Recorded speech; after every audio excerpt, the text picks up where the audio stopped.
Today we will talk about linear relation. So first, what is the linear relation? Linear means line, and relation means there's going to be variables. So usually we have x and y variables, but it could be other variables if it's a word problems. And linear, you have to remember, is going to look like a line. So what is the rule of a linear relation? It goes like this: y is equal to ax plus b. And in that, x and y are all the points on your line. So any point on your line will count for x and y. And remember, when you write a point, you always start with x and then after you write y. A will stand for the rate of change. So A is the rate of change.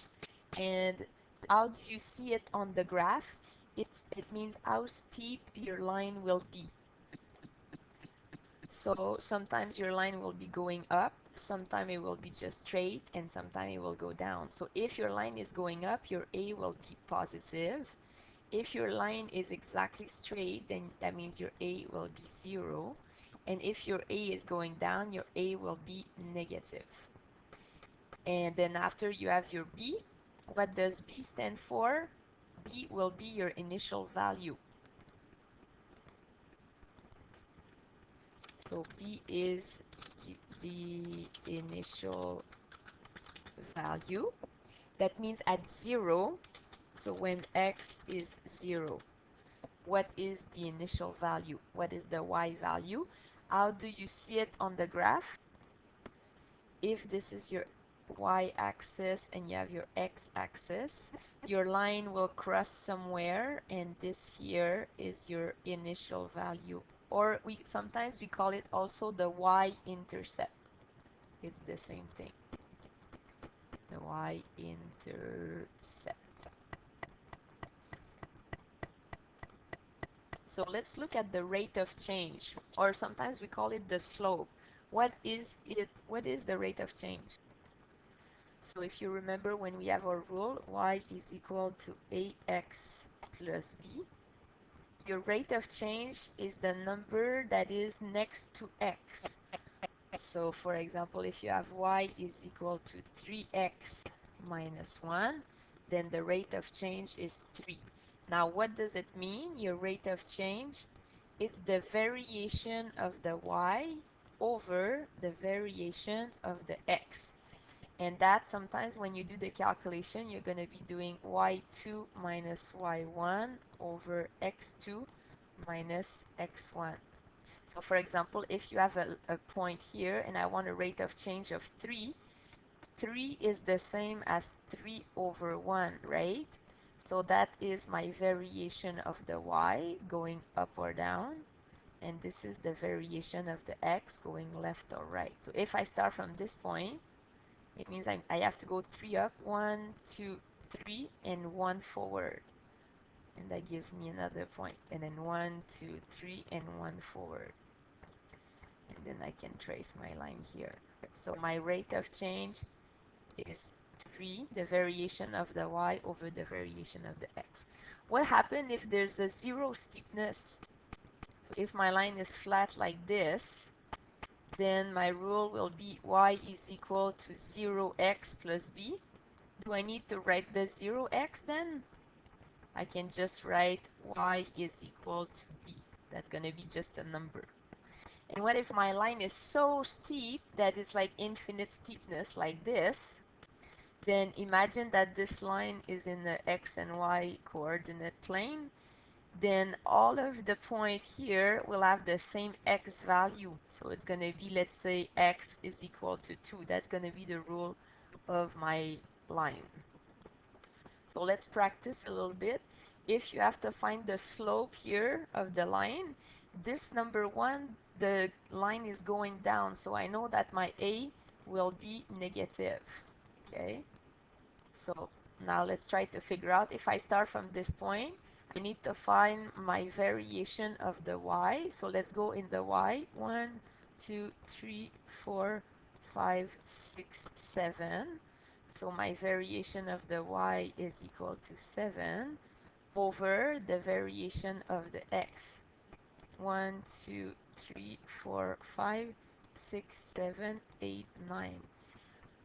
So my variation is 9. I forgot something very important. If I'm going down here, my variation is minus 7 because I'm going down. So minus 7 over 9 for question 1. Try question 2. So put the video on pause. Try question 2 and then after check for the correction. So if you look at this, we need to find the variation of the y here. Variation of the y is equal to only 1. Variation of the x, let's count, 1, 2, 3, 4, 5 is equal to 5. So my rate of change here will be 1 over 5. If you want to find the rate of change when you have a rule, so look at number 1, for example, it's always the number in front of your x. So here the rate of change is minus 5 over 2. That means that if I have to graph it, remember it is the variation of the y over variation of the x. So if I had to graph this, I would start here. I would go 1, 2, 3, 4, 5, 1, 2, and then I would draw my point.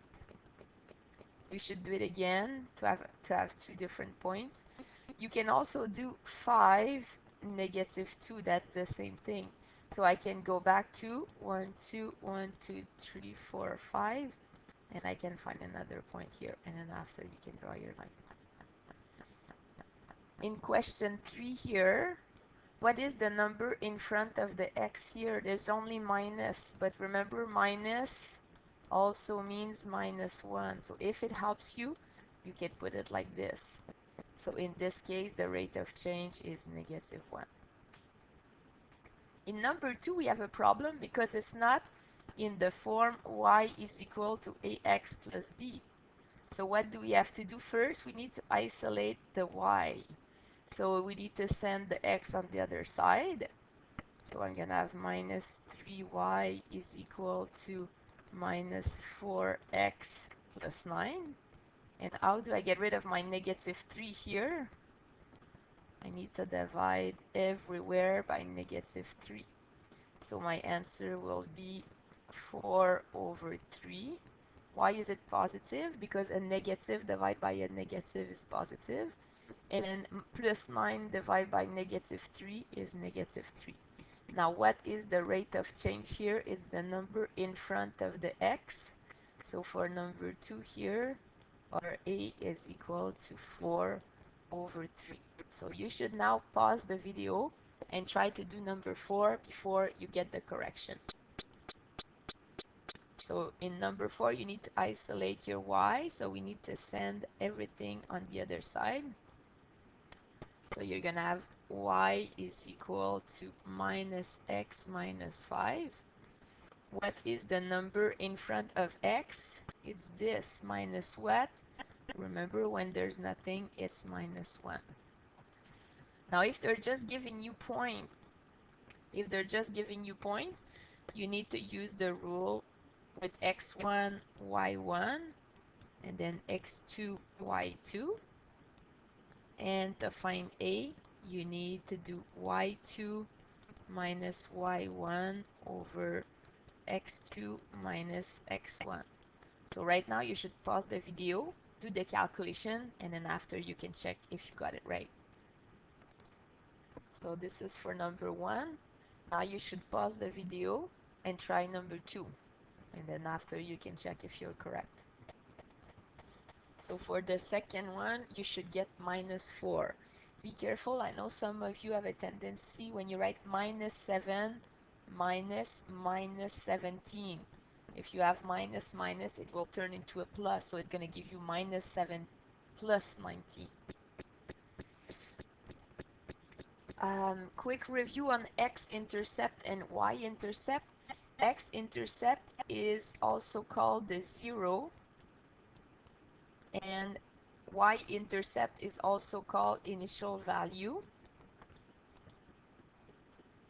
And the the x-intercept is the x value when y equals 0. And the y-intercept is the y value when x equals 0.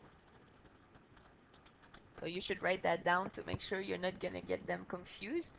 So what they're asking you to do now, they're asking you which one of the above graph has an x-intercept of 4.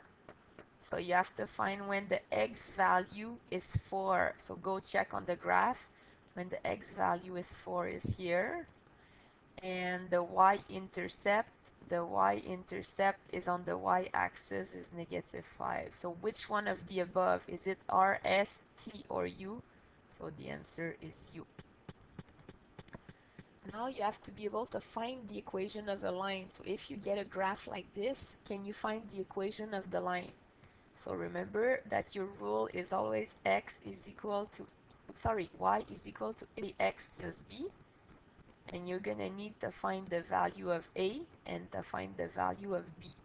So to find the value of a, remember you need to do variation of the y over variation of the x.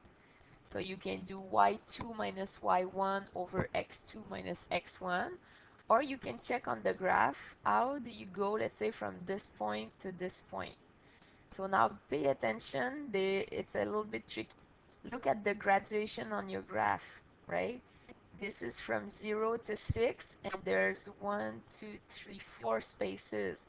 So if you take 6 divided by 4 spaces, what do you get for each spaces? So you get 1.5, so that means that each graduation is 1.5. So at this point here, this point is 1.5. So if I want to find the variation here, I'm going down minus 1.5. This is the variation of my y. And on the x-axis, this is 0 to 1, and there's 1, 2, 3, 4. So that means that each is 1 divided by 4, so 0.25. And here there's 2 points, so this space here is 0.5. This is the variation of the x. So if you plug that in your equation, you're going to get minus 1.5 divided by 0.5.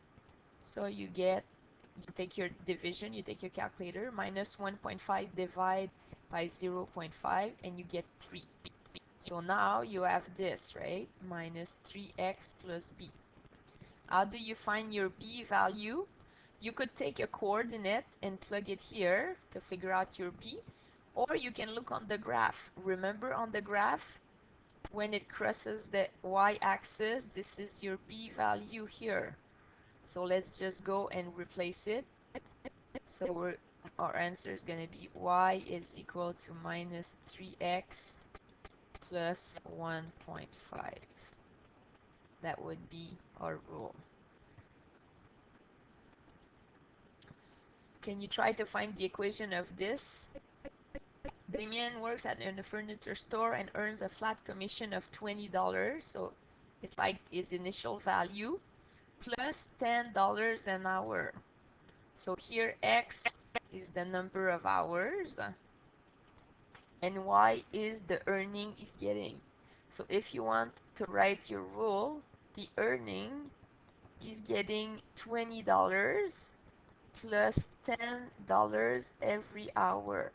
So it's not in the same order as usual. Usually we have ax plus b, but if you want, you can write it like that. It's exactly the same thing, because remember, the addition is commutative, so we can switch these two and there's no problem. Now, how much would it earn in 35 hours? So 35 is the number of hours. So what you're going to do, you're going to take your 35, come and plug it here. So we're going to have to calculate if we have 10 times 35 plus 20. And you should get that his answer is $370.